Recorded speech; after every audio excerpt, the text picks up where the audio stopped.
Bismillahirrahmanirrahim. Assalamu alaikum and welcome you all to photojournalism course. This course has a course code of GMC 422. This is lecture number 8 and in this session we are going to discuss how to critique a photograph.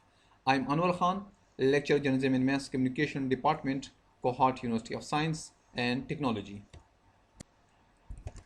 So the discussion points for our today's session are, first of all, we are going to explain the very meaning of critique. The students will come to know about the very meaning of critique, and it is very necessary for them to understand the very basic definition of critique, because without having an insight into the basic definition of critique, they will not be able to understand this very topic.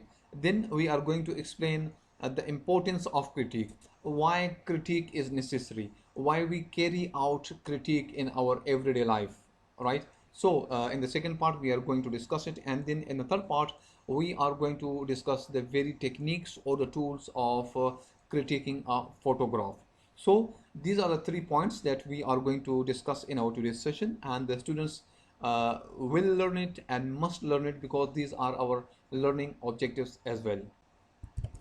So what is critique? Let's first of all have an understanding of the very meaning of critique.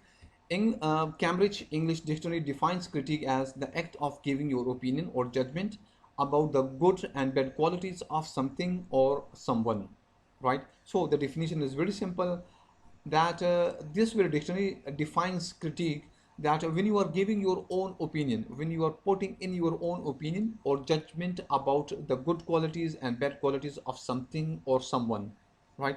If you are asked by someone that judge this very photograph and discuss the good qualities of the photograph and the bad qualities of the photograph, so at that time when you are giving in your opinion or your judgment, and this judgment is in the form of the feedback, so this is basically critique. And for critique, remember, you need to have some yardsticks. You need to have some tools or techniques. If you don't have these techniques or tools, you will not be able to critique in a proper way, right? So the second definition, Merriam-Webster defines critique as a careful judgment in which you give your opinion about the good and bad parts of something, such as a piece of writing or a work of art. So the second definition also matches like the first one, and according to this very definition, it is a careful judgment, right, wherein you are giving your opinion about the good parts and about the bad parts of something that you are asked to discuss, right? So both these definitions again discusses that when you are giving in your own opinion or when you are putting in your own judgment about the good qualities and the bad qualities of something, right? And this something, it can be in any form. It can be in the form of a building or road or bridge, car, photograph, or it can be in the form of someone. It can be in the form of a person, right? Or anything else. So this is basically critique. So by critique, if I want to summarize it, I can say that critique is that when you are giving your own opinion or judgment about which explains the good qualities and the bad qualities of something or someone, is called critique. And remember that I will be using the very term critique instead of criticism, right? So why critique is important in this slide, we are going to discuss it. Let's have a look at it. Critique helps make your product stronger. Well, what happens that we know that critique is basically is in the form of the feedback, and this critique is one of the forms of the communication, right? Because when you are presenting your product or item to the people and they are viewing it, they are watching it, and then they are giving their own feedback about it, what happens that it makes your product stronger because they are going to discuss the good qualities and the bad qualities.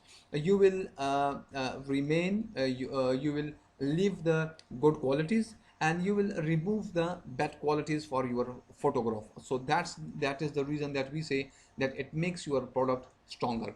Then we say that it expands your thinking. Surely when you are producing something, you will be producing that very photograph according to your field of experience. So when other five people they are witnessing it, So they would be explaining it and they will be giving their own opinion according to their field of experience. So what will happen, their field of experience or their suggestions, opinions will mature your thinking, mature your understanding. So that is the reason that we say it expands your thinking. And then finally we say that it develops, it works for the personal growth. And no doubt it is, because critique is something that develops your personality, that works very strongly in the personal growth, right? And that is the reason that we say that many of the people, they hate the very term critique.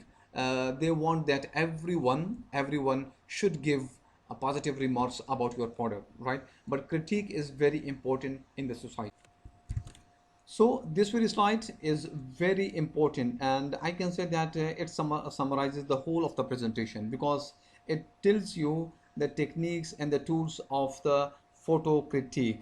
It tells you that when you are given the responsibility of carrying out critique, a photo critique, so what are the techniques or the tools or the parts that you have to keep in mind while carrying out photo critique. So these are photo composition, photo technicalities, photo creativity, message in the photo, subject in the photo, and any distracting elements. So these are the 6 elements that when you are given the responsibility to carry out photo critique, then you have to look for these 6 components in the photo, and these will help you in carrying out photo critique. So let's explain each of the component separately. The very first one is photo composition. So when you are given the responsibility to carry out photo critique, you need to look at the composition, right? Photo composition. So in this lecture, right now we are not going to discuss about what is composition, what are the different types of the composition, and we are not supposed to explain the importance of the composition, because we have already explained it quite in detail.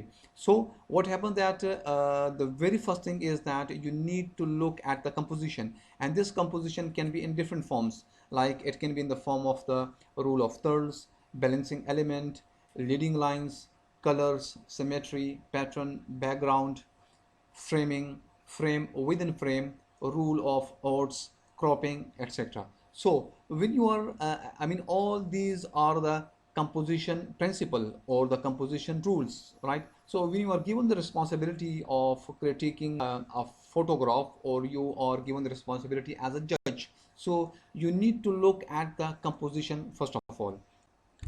Look at the examples of the composition principles. In the very first picture, we can see that this picture is following the rule of thirds composition principle. We can see the boy who is running, and he has been placed along the line, this very line, right? And we have already discussed the importance of this very line and this very line, or we have already discussed the importance of these intersecting points, which are called as the focal points. So the first very picture or the image is following the rule of thirds.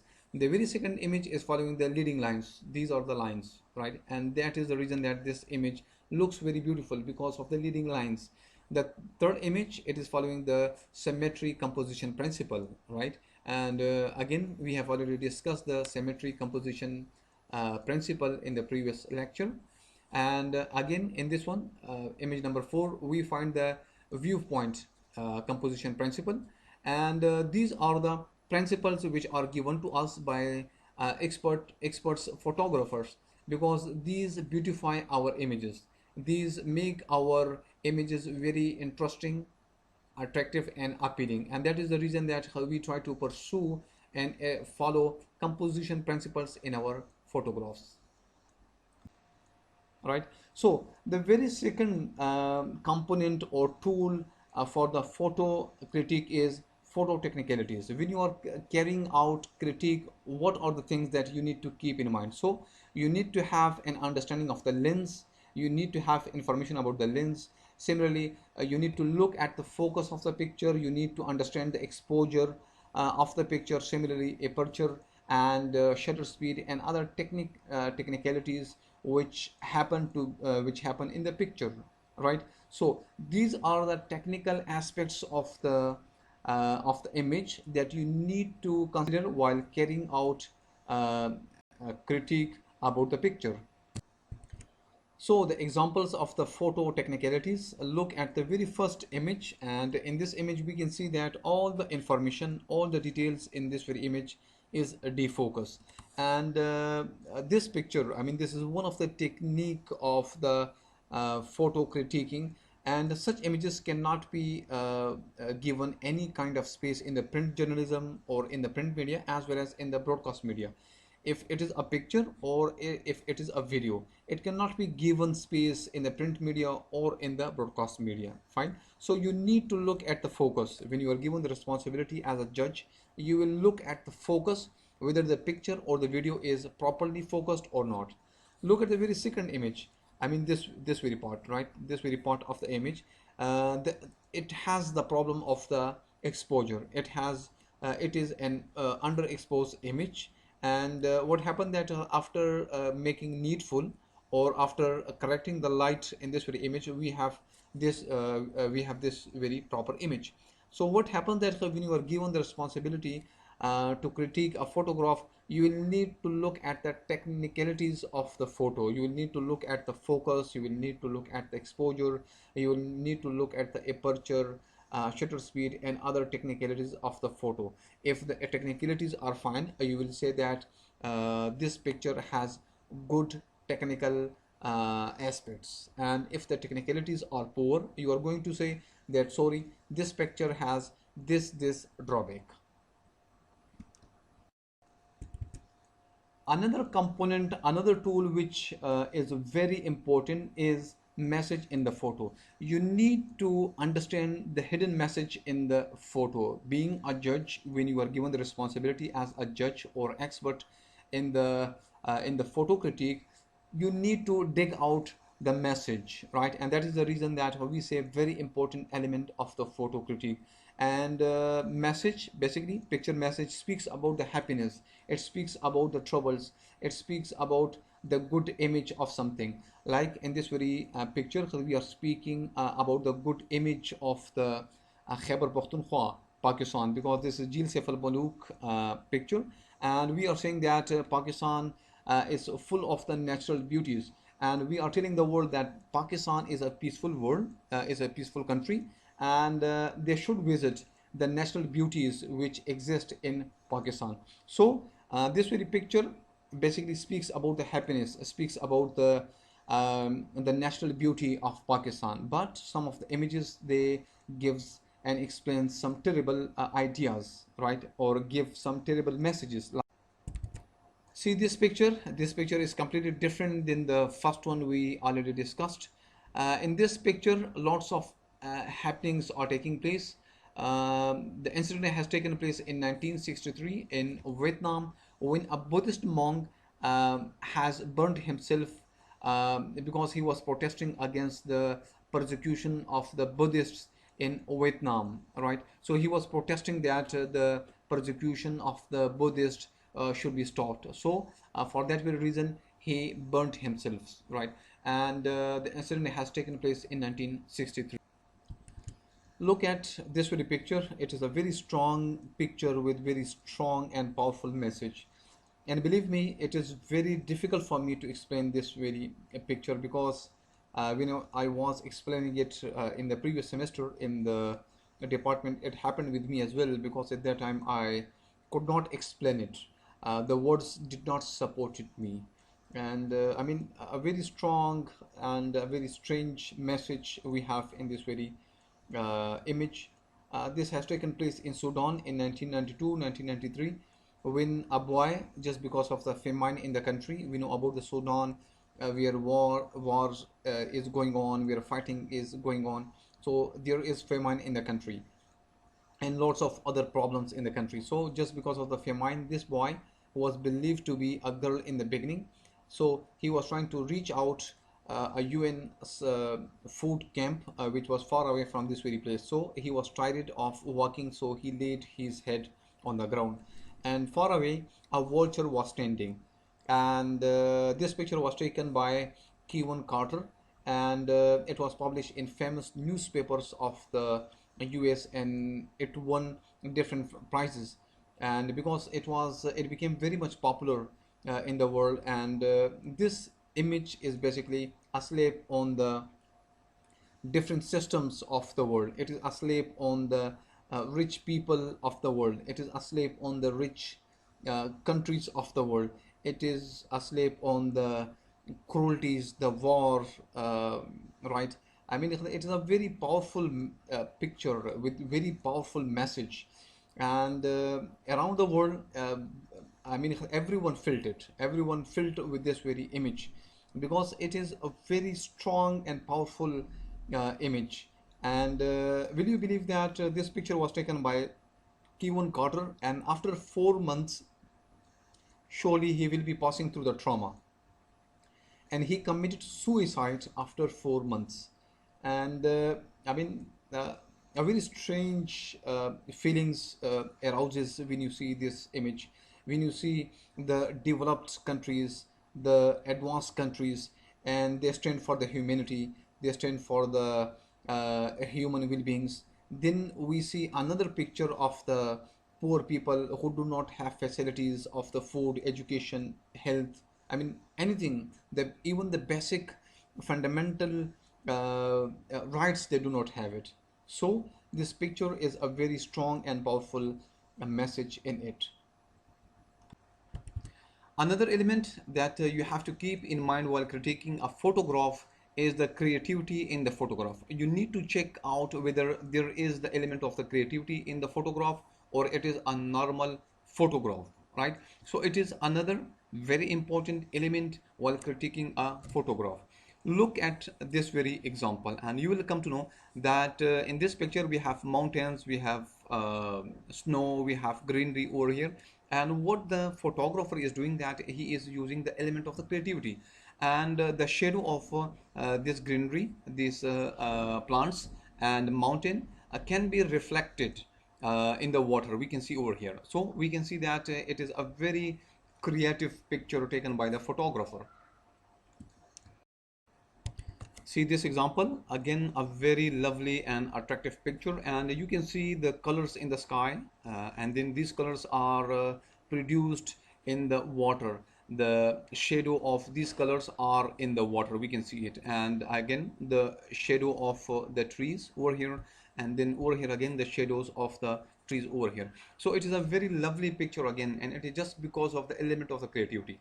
Yes, I would agree that there is the element of the composition. Composition rules are playing important role in this very picture as well. It does not mean that composition rules like colors, fine, they are not playing the role, or the balancing. They are playing the role, but again, it is actually the eye of the photographer. It is the element of the creativity which the photographer has introduced in this very picture.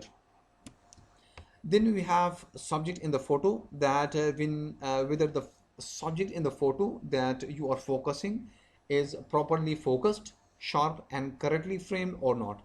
Look at this very picture. Here the photographer is focusing this very subject, the train, right? So we need to have an understanding, and we need to be careful about the subject, whether the subject is properly focused or not. If the subject is properly focused, we will say the photograph is well defined, right? And if the subject is not well defined, and we are just looking for the subject, that which one is the subject, so what happens that that very photograph will be considered as a poor photograph. Then we have, and we are to be careful about the distracting elements in the photograph. Surely there are some of the distracting elements which disturbs the attention of the viewers, so we need to look for those elements as well. If we find those elements in the picture, then we will say that those pictures are poor pictures, right? And these distracting elements can be in the background, and it can be in the foreground. See these examples. In the very first photograph, what happens that a person is running in the background, so we can say that it is a poorly framed photograph, because this person is distracting our attention. Similarly, in the very second image, in the background we can see the branches of the tree, which is distracting our attention, and it spoils the this very image. So these are distracting elements, and when you are critiquing a photograph you ought to give attention to distracting elements. See this photograph, in this very photograph we find the distracting elements in the foreground and it is disturbing the attention of the viewers. I mean these branches, they are disturbing the attention of the viewers.